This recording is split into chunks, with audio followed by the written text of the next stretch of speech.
नमस्ते बच्चों, मैं हूं अर्जुन प्रताप सिंह राणा और ये वीडियो कक्षा 10वीं हिंदी लोकवाणी के लिए है।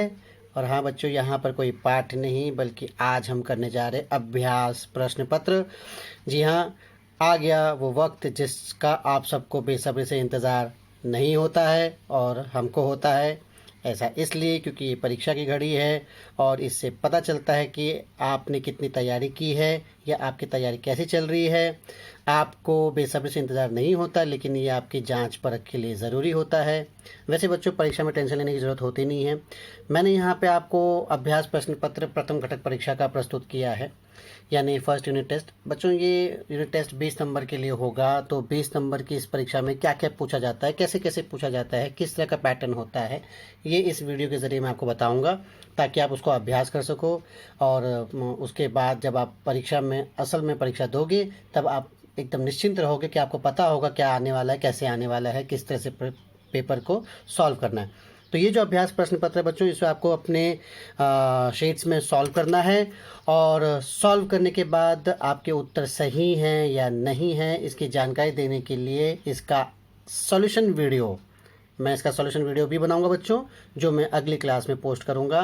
तो इससे आप अपने उत्तरों का मिलान करके देख सकते हैं कि किस तरह से उत्तर लिखे जाने चाहिए, कैसे उत्तर लिखे जाते हैं और कहाँ कहाँ आपके अंक कट सकते हैं।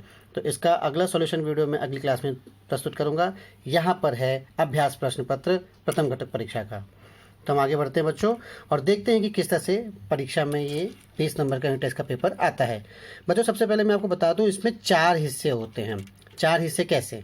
पहला प्रश्न जो होता है, पहला हिस्सा 4 हिस्से यानी 4 प्रश्न। तो पहला प्रश्न होता है प्रोज पैराग्राफ का, यानी पाठ से संबंधित परिच्छेद दिया जाता है और उसके आधार पर आपको कृति करनी होती है, प्रश्नोत्तर को हल करना होता है। फिर दूसरा प्रश्न होता है पोइट्री पैराग्राफ का, पोएम पैराग्राफ का, जिसको आप पद्य विभाग कहते हैं। तो पद्य परिच्छेद, उसमें से फिर आपको प्रश्न करना पड़ता है, कृति करनी पड़ती है।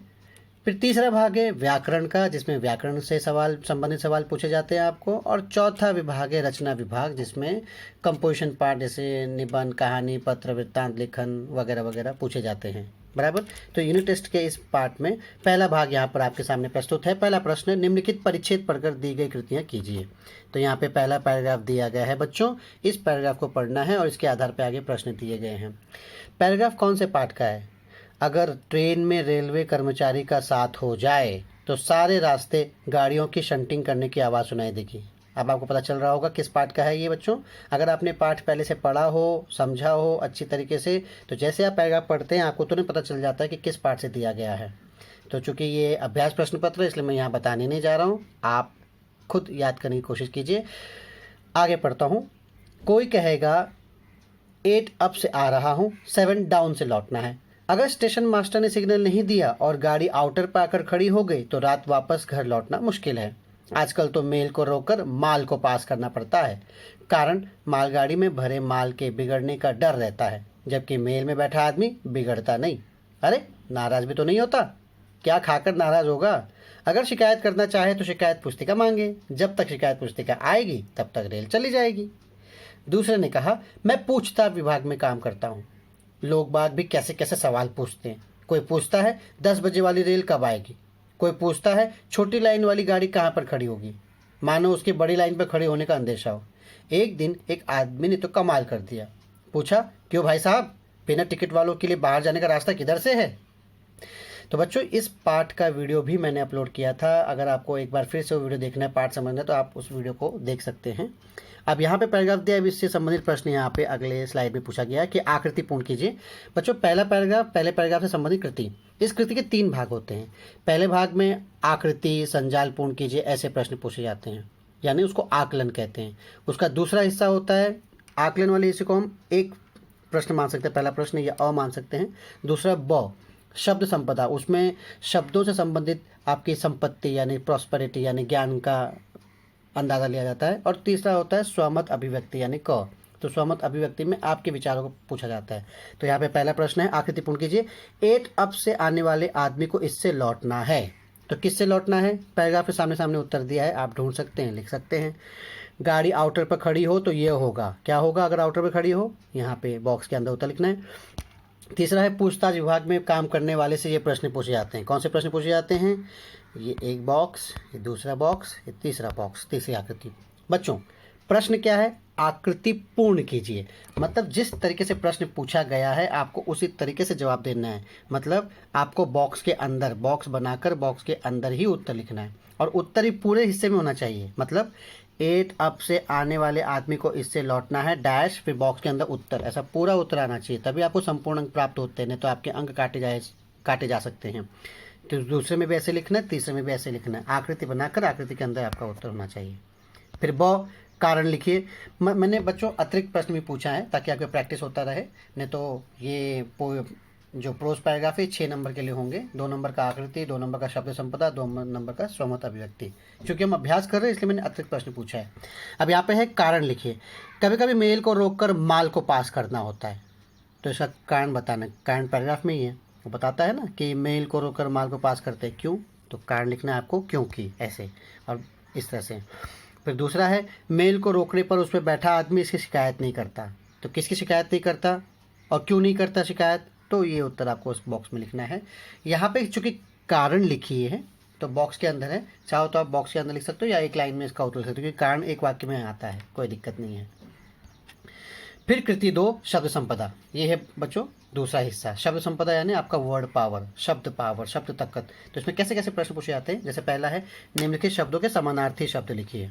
यात्रा, तो इसका उत्तर वेतन को क्या कहते हैं? बीवी, इसे क्या कहते हैं? मतलब बीवी का समानार्थी शब्द क्या होता है? बीवी को तो बीवी कहते हैं। और पास, इसके लिए क्या शब्द? अब देखो बच्चों इस पे 2 तरीके से होता है। क्या होता है, या तो पैराग्राफ से ये शब्द दिए जाएंगे, उसके अर्थ आपको खुद याद करके लिखने होंगे, यानी इसमें आपकी पिछले वर्षों की मेहनत भी दिखाई देगी। आसान होता है। कई बार क्या होता है, आपको अर्थ दिया जाता है, उसका शब्द पैराग्राफ से ढूंढना होता है, तो वहाँ पे आपको ऐसा क्या है, लेकिन उत्तर पूरा लिखना है। यात्रा डैश, फिर बॉक्स के अंदर उत्तर या ऐसे साइड में उत्तर। खाली आप उत्तर लिख दोगे, यात्रा नहीं लिखोगे, खाली आप वेतन का उत्तर लिख दोगे और वेतन नहीं लिखोगे तो ऐसे नहीं चलेगा। शब्द संपदा में दोनों प्रश्न के साथ दोनों उत्तर भी, मतलब प्रश्न के साथ उत्तर भी आना चाहिए। फिर दूसरा निम्नलिखित शब्दों के लिंग पहचान कर लिखिए। आपको बताना है बच्चों कौन सा लिंग में है, स्त्रीलिंग है या पुल्लिंग। तीर स्त्रीलिंग है कि पुल्लिंग, ऑटो स्त्रीलिंग है पुल्लिंग, कदम और उसके बाद चुप्पी, तो इनका लिंग पहचान के आपको बताना है कि कौन से लिंग में है, ये पुल्लिंग में है या स्त्रीलिंग में है। आपको जानकारी दे दूँ एक ऐसे ही कि हिंदी में 2 ही लिंग होते हैं, पुल्लिंग और स्त्रीलिंग। कुछ बच्चे नपुंसक लिंग भी लिखते हैं, लेकिन नपुंसक लिंग हिंदी में नहीं होता बच्चों, वो मराठी में होता है। फिर उसके बाद अगला प्रश्न, तीसरा प्रश्न, मतलब शब्द संपदा में मैं पूछ रहा हूँ निम्नलिखित में प्रयुक्त विदेशी शब्द खोज कर लिखिए। यानी इस पैराग्राफ में विदेशी शब्द यानी अंग्रेजी शब्द कौन कौन से आए बच्चों? तो कितने बॉक्स दिए यहाँ पे? 4 बॉक्स दिए गए हैं, यानी 4 बॉक्स में आपको 4 अंग्रेजी शब्द ढूंढ के लिखने हैं। ये शब्द ज़्यादा भी हो सकते हैं, कम भी हो सकते हैं बच्चों। अंग्रेजी शब्द मतलब अभी आपको पता है कि हिंदी कितनी घुली मिली हुई भाषा है, वो हर भाषा के शब्दों को अपने में मिला लेती है। तो आपको पता है कि हम कितने शब्द जो है अंग्रेज़ी का हिंदी में इस्तेमाल करते हैं। जैसे स्कूल, वैसे तो स्कूल को विद्यालय कहते हैं, लेकिन स्कूल बोल देते हैं हम लोग। इसी से और भी बहुत सारे शब्द हैं, तो आपको देखना है कि पैराग्राफ में कौन से शब्द लेखक ने इस्तेमाल किए हैं। ठीक है बच्चों। उसके बाद अगला, अब है ये तीसरा हिस्सा स्वमत अभिव्यक्ति का। तो स्वमत में बच्चों अपने विचार लिखने होते हैं, तो अपने विचार लिखने 2 नंबर का होता है। ट्रेन में सफ़र करने वाले सहयात्रियों से होने वाली परेशानियों के बारे में अपने विचार लिखो। देखो अब सहयात्री मतलब कई बार सहयात्री हमारे परेशानी के कारण बन जाते हैं। क्या करते हैं, कैसे होता है? आप लोगों ने ट्रेन से यात्रा की होगी, गाँव गए होंगे कितनी बार न जाने इतने वर्षों में, तो क्या क्या आपने सोचा, देखा, किस तरह से आपको परेशानी हुई?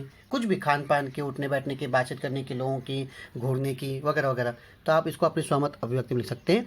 बच्चों ये 2 नंबर का होता है, इसलिए इसके उत्तर 7 या 8 लाइन में होने चाहिए। थोड़ा अतिरिक्त भी हुआ तो कोई प्रॉब्लम नहीं है। मात्राओं पे ध्यान दीजिए और ये उत्तर छोड़ना नहीं चाहिए। कुछ बच्चे छोड़ देते हैं, इसमें नंबर मिलते ही मिलते बच्चों। आपको अपने विचार लिखने हैं, सकारात्मक भी हो सकता है, नकारात्मक भी हो सकता है, कोई दिक्कत नहीं, लेकिन विचार लिखिए और देखिए आपको नंबर ज़रूर मिलेंगे। अब है क्वेश्चन नंबर 2, दूसरा हिस्सा। निम्नलिखित पद्यांश पढ़कर सूचनानुसार कृतियाँ कीजिए। तो यहाँ पर पोएम दिया है, आप देख सकते हैं कौन से पोएम का यहाँ पे पैराग्राफ दिया गया है। बड़ा हुआ तो क्या हुआ, जैसे पेड़ खजूर, पंथी को छाया नहीं, फल लागे अति दूर। आपको पता ही चल गया होगा। शिष्य को ऐसा चाहिए, गुरु को सब कुछ दे, गुरु को ऐसा चाहिए, शिष्य से कुछ नहीं लिए। कबीरा संगत साधु की, ज्यों गंधी की बास, जो कुछ गंधी दे नहीं, तौ भी बास सुबास। दुर्बल को न सताइए, जाकी मोटी हाय, बिना जीव की श्वास से लोह भस्म हो जाए। तो इससे संबंधित प्रश्न फिर अगले प्रश्न में यहाँ दिया गया है। खजूर के पेड़ की विशेषता। दो हिस्से हैं, यानी दो विशेषता होंगे खजूर के पेड़ की। सकारात्मक भी हो सकता है, नकारात्मक भी हो सकता है बच्चों। विशेषता जो पोएम में दिया हो वो आपको लिखना है। फिर कर्तव्य, किसके, शिष्य का क्या कर्तव्य है और गुरु को क्या कर्तव्य है। तो शिष्य का कर्तव्य एक बॉक्स में, गुरु का कर्तव्य एक बॉक्स में। तो ऐसे उत्तर लिखना है आपको। तो इस तरह से आधे आधे अंक इसमें, ऊपर वाले में आधे आधे अंक, ऐसे अंक मिल जाते हैं। मैंने अतिरिक्त प्रश्न दिए हैं, जैसे मैंने आपको बोला है ऐसे प्रश्न भी पूछे जाते हैं। जैसे यहाँ पे दिया है, दो ऐसे प्रश्न बनाइए जिनके उत्तर निम्नलिखित शब्द हों। ओके, श्वास, श्वास मतलब श्वास उत्तर है बच्चों, हमको प्रश्न बनाना है, ऐसा प्रश्न बनाना है जिसका उत्तर श्वास आए, वो भी पोयम के आधार पे। उसके बाद दूसरा है लोह, तो ये उत्तर है, ऐसा प्रश्न बनाओ जिसके आधार पे उत्तर लोह आए। तो हम बच्चों, हम असाइनमेंट में सारे काम कर चुके हैं, तो आपको जानकारी है इस बारे में कि किस तरह से उत्तर लिखना होता है। तो यहाँ प्रश्न बनाने पे आपको नंबर मिलते हैं। अभी कृति 2 शब्द संपदा, जैसे कि मैंने बताया शब्द संपदा, उसमें वर्ड पावर आपका देखा जाता है। तो पोयम में शब्द संपदा, निम्नलिखित शब्दों के लिए प्रयुक्त शब्द पद्यांश से ढूंढ कर लिखिए। ओके, मतलब ये शब्द है इत्र विक्रेता, इसके लिए एक शब्द पद्यांश में आया है, तो आपको पद्यांश से उसका उत्तर लिखना है कि इत्र विक्रेता के लिए कौन सा शब्द आया है। बच्चों, ये आप कब कर पाओगे, जब आपको कविता अच्छे से आती हो, जब कविता के कठिन शब्दों के सरल अर्थ आपको आते हो, शब्दार्थ आता हो, वर्ड मीनिंग, तभी आप ये उत्तर लिख सकते हैं। इसलिए जब आप कविता पढ़ते हो या पाठ पढ़ते हो तो आपको वर्ड मीनिंग, मुहावरा, ये सब अच्छे से पढ़ना चाहिए, समझना चाहिए, अंडरलाइन करना चाहिए, सीखना चाहिए। उसी तरह से जो बलहीन है उसके लिए कौन सा शब्द कविता में आया है, तो ये आपको देना है। फिर समानार्थी शब्द लिखना है पंथी, तो पंथी के लिए, पंथी पोयम में से लिया गया है, कविता में से, तो उसके लिए कौन सा शब्द समानार्थी। पंथी का अर्थ क्या होता है, ये भी शब्दार्थ से पता चलेगा आपको। बांस का अर्थ क्या होता है, पेड़ का अर्थ क्या होता है, समानार्थी शब्द। और संगत का समानार्थी शब्द आप क्या इस्तेमाल कर सकते हैं, ये। तो शब्दार्थों का नॉलेज यानी वर्ड पावर, शब्द संपदा आपको यहाँ पे मदद करेगी। इसके लिए आपको हर बार मेहनत करनी चाहिए, परिश्रम करना चाहिए, ध्यान रखना चाहिए। फिर कृति 3 भावार्थ। बच्चों, जिस तरह से प्रोज पैराग्राफ में, परिच्छेद में स्वमत अभिव्यक्ति दी जाती है, कविताओं में अक्सर भावार्थ ही पूछे जाते हैं। अक्सर मतलब क्या, पूरी तरह से भावार्थ, यानी जो कविता आपने पढ़ी है उसको सरल अर्थ में लिखना होता है। लेकिन पूरी कविता, जितना पैराग्राफ दिया है, ज़रूरी नहीं कि पूरी कविता का वो सरल अर्थ पूछें या भावार्थ पूछें। वो प्रथम 4 पंक्ति का पूछ सकते हैं, अंतिम 4 पंक्ति का पूछ सकते हैं। यहाँ पे क्या लिखा है, अपनी पसंद के किसी एक दोहे का भावार्थ लिखिए। तो बच्चों, वहाँ पे दोहे थे ना, आपको पता है दोहे दिए गए हैं, तो दोहे में से किसी एक का, तो उसका भावार्थ लिखना है। 2 नंबर के लिए होता है। आसान सरल शब्दों में उसको आप समझाइए, भावार्थ लिखिए, सरल अर्थ लिखिए, और उससे आपको नंबर मिल जाएंगे। सरल अर्थ क्या है, भावार्थ क्या है, ये आप इस वीडियो को, इस कविता की वीडियो को देखना, पता चल जाएगा। एक दोहे क भावार्थ लिखिए। यहाँ पे क स्पेलिंग मिस्टेक हो गई है, देखो मुझसे भी स्पेलिंग मिस्टेक हो गई, मेरे नंबर भी कट जाएंगे, आप मत करना। अब अगला हिस्सा, तीसरा हिस्सा, व्याकरण। व्याकरण में क्या क्या पूछा जाता है बच्चों, मुहावरा। सबसे पहले मुहावरा, किसी एक मुहावरे का अर्थ लिखकर वाक्य में प्रयोग कीजिए। नाक भौं सिकोड़ना, अर्थ लिखना है, वाक्य लिखना है। बच्चों, 1 नंबर का होता है, आधा नंबर अर्थ, आधा नंबर वाक्य। स्पेलिंग मिस्टेक नहीं करनी, व्याकरण में तो बिल्कुल भी नहीं करनी है। चौपट हो जाना, इसका अर्थ क्या है, इसका वाक्य बनाइए। आगाह कर देना, इसका अर्थ क्या है, इसका वाक्य बनाइए। ये सारे मुहावरे बच्चों पाठ से आधारित ही होते हैं, पाठ आपने पढ़े हैं, पाठ में से ही मुहावरे आएंगे, कोई बाहर से नहीं आते हैं। उसके बाद अव्यय शब्दों का अर्थपूर्ण वाक्यों में प्रयोग करो। ये तो बहुत आसान होता है बच्चों। एक शब्द दिया गया है, वो अव्यय शब्द है, कैसे पता चला, प्रश्न में वो बोला गया है कि अव्यय शब्द है, बस उसको वाक्य, एक वाक्य बनाओ जिसमें शब्द तेज आना चाहिए। कम वाक्य बनाए जिसमें कम शब्द आना चाहिए, लेकिन अर्थपूर्ण होना चाहिए वाक्य, मीनिंगफुल होना चाहिए के पीछे। और बच्चों, ऐसा नहीं होना चाहिए कि तीनों शब्दों के लिए एक ही वाक्य बना दिया गया है, यानी एक ही वाक्य 3 बार बना के उनमें ये शब्द इस्तेमाल कर लिए, नहीं। अलग अलग शब्द के लिए अलग अलग वाक्य, 3 अलग वाक्य होना चाहिए, 3 अलग नंबर आपको मिलेंगे। और क्या पूछते हैं, काल पूछते हैं। सूचना अनुसार काल परिवर्तन कीजिए। आपने किया है बच्चों, काल का वीडियो भी मैंने अपलोड किया था, उसे भी आप देखिए, समझिए, और फिर आसानी से आप इनको सॉल्व कर सकते हैं। मानो चुपचाप अधूरी चिक को देखते रहे, सामान्य वर्तमान काल में इस्तेमाल करना है। उसके बाद फिर घटनाएं एक एक करके सामने आती हैं, इसका अपूर्ण वर्तमान काल उत्तर लिखना है। सिरचंचिक बनाने आता है, इसको पूर्ण भूतकाल बनाना है। और सामने से एक कार आई, अपूर्ण भूतकाल, बहुत आसान है काल, बहुत आसानी से आपको अंक मिल सकते हैं। वीडियो देखिए मेरा, या खुद अभ्यास कीजिए, प्रैक्टिस कीजिए, और आसानी से आप इसको सॉल्व कर सकते हैं, सारे अंक आपके हाथ में। वर्तनी के नियमों के अनुसार शुद्ध शब्द छांट कर लिखिए। वर्तनी मतलब बच्चों शुद्ध हिंदी, हिंदी का शुद्ध रूप, यानी मानक रूप जिसके जरिए हम हिंदी लिखते हैं। तो उसमें कौन सा, इन 4 में से आपको सही बताना है कौन सा वाला सही है। मात्र भूमि, मातृ भूमि, मात्र भूमि, मात्र भूमि, कौन सा शब्द है। अगर उच्चारण आपका सही है तो आप आंसर भी अच्छे से लिख सकते हो। इसके लिए अभ्यास चाहिए बच्चों, अभ्यास भी ज़रूरी है। रचयिता होता है, रचयिता होता है, रचयिता होता है, रचयिता होता है। आपको बोलना है कौन सा शब्द है। इत्मीनान, इत्मीनान, इत्मीनान, इत्मीनान कौन सा सही शब्द है, देखिए बताइए। हमने अभ्यास जो हर पाठ का अभ्यास असाइनमेंट किया है, अभ्यासक्रम किया है, उसमें भी आपने ये सारे सॉल्व किए हैं। अब रचना के आधार पे वाक्यों के प्रकार बच्चों, रचना के आधार पे होता है वाक्य प्रकार और अर्थ के आधार पे होता है वाक्य प्रकार। इसका भी वीडियो मैंने आपको भेजा था, उनको देखिए। इसके अभ्यास प्रैक्टिस शीट भी मैंने आपको दी थी, अगर आपने प्रैक्टिस की तो आसानी से आप यहाँ पे सॉल्व कर सकते हैं। समय ऐसे ही गुजरा जा रहा है, ये कौन सा वाक्य प्रकार है रचना के आधार पे। राघव बचपन के अपने कमरे में घुसा और सो गया, ये कौन सा है। उसके बाद जो बादल बना है वो तो बरसेगा, ये कौन सा है, ये आपको लिखना है रचना के आधार पे। जिस तरह से रचना के आधार पे उसी तरह से अर्थ के आधार पे वाक्यों का भिन्न प्रकार होता है, नाम होता है। तो सेठानी रोज आने लगी, तो कौन सा प्रकार है ये, अर्थ के आधार पे। वाह कितने सुंदर फूल हैं, तब शायद बाढ़ न आए, और उसके बाद इस तरह से ये दिया गया है।